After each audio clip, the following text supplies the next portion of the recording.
Cambiamo completamente argomento, parliamo del nostro ambiente. Si terrà il 9 e 10 maggio il corso residenziale dedicato allo studio del carbon footprint, letteralmente impronta di carbonio, che esprime la misura in termini di contenuto di CO2 dell'impatto che le attività umane hanno sull'ambiente con le emissioni di gas ad effetto serra. Sentiamo. L'impatto di contenuto di CO2 che le attività umane hanno nell'ambiente con le emissioni di gas ad effetto serra è molto sostenuto e Banca Etica e ARPAV insegneranno a misurare l'impronta di carbonio.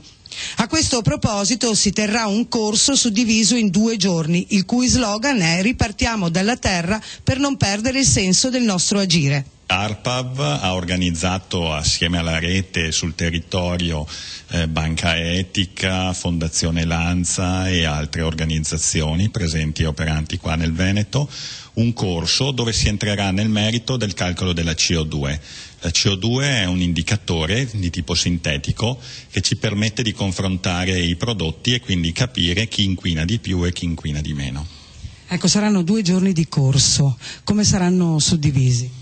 La prima giornata sarà molto tecnica, si entrerà un po' nel merito di tutti gli aspetti specifici, in particolare si approfondirà i temi legati al ciclo di vita di un prodotto, da quando viene concepito, progettato, realizzato o messo in commercio, e il secondo giorno invece si approfondirà alcuni aspetti più specifici e applicativi, con dei richiami e delle esemplificazioni qui di alcune aziende venete di eccellenza. È indirizzato alle aziende, ai tecnici e a chi vuole approfondire questo tema.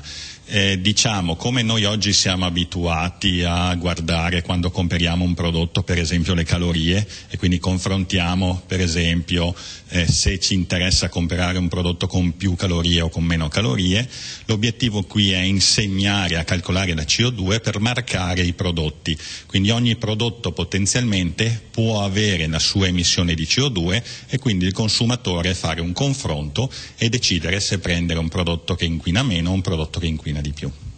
Abbiamo chiesto al dottor Luca Menini qual è la situazione odierna per quanto riguarda l'inquinamento da CO2 e quali accortezze dovremmo avere tutti per combatterlo. La situazione, come sempre in queste cose, ha degli aspetti positivi e degli aspetti negativi. È positivo perché sta crescendo una grossa sensibilità nei consumatori, molti prodotti stanno avendo attenzione fin dal loro concepimento, perché è innegabile che agire a posteriori quando il prodotto deve essere smaltito si creano una serie di problemi legati ai rifiuti, quindi bisogna ripensare i prodotti dall'inizio. Molti prodotti oggi possono essere smontati, riciclati, suddivisi e questo è il futuro anche per le nostre aziende venete. Ormai sta risultando chiaro che le grandi ditte, le grandi stati fanno fatica a cambiare, a diminuire le emissioni. Abbiamo degli obiettivi che stiamo mancando e probabilmente tutti, sia piccole e medie imprese che cittadini, devono portare il loro contributo, cominciare a ridurre le nostre emissioni. Ci spieghi come si fa per iscriversi?